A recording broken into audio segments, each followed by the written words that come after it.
listening now, abot ka to Luzon, butuhan ninyo si Marcolita kasi mausayan. Ating mga kaguruan sa ating bansa na alam ko pong nagdaraos ng pagdiriwang ng World Teachers Day sa araw na ito. At alam ko po ang kahalagahan ng inyong bukasyon sapagkat kayo po ang binigyan ng isang mahalagang tungkulin para hubugin ang ating mga kabataan na sila naman ang kinabukasan ng ating bansa. Sana po ay magkaroon pa ng maraming pamumuhunan ng pamahalaan para sa inyo, lalong-lalo na po yung mga benepisyong nakatakda doon sa inyong batas na ginawa po mga ilang dekada na po ang nakararaan.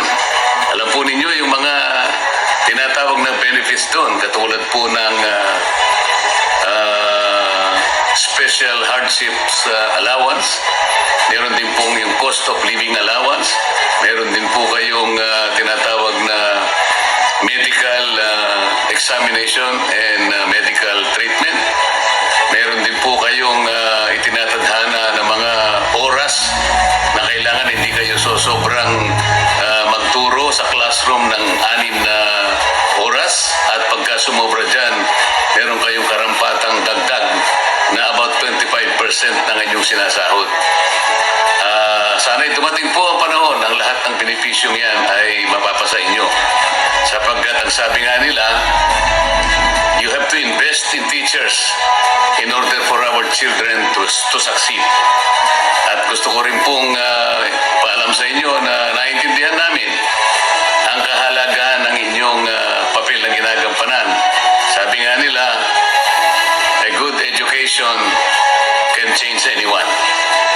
At marami po kayong naturuan na ang inyong mga itinuro at pangarap sa kanila ay nakamit.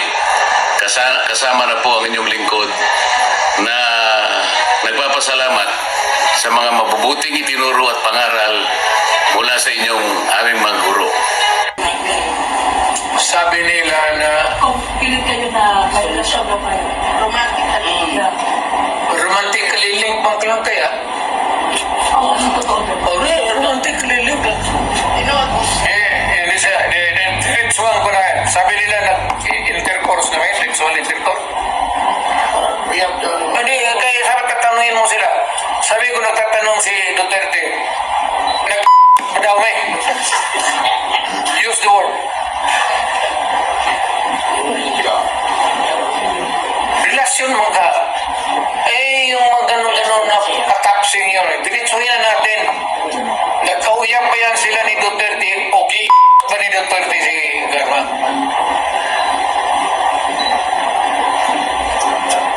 Diretso na. Parinig mo yan sa public. Mahilig kayo sa chismis kayo eh. Lahat ng pulis malapit talaga sa akin. Alam ninyo taga Davao na ang pulis magkakaso lalo na hindi performance of duty, akin talaga yan. Ang kaso sa pulis na performance of duty, akin yan ang mayor ako.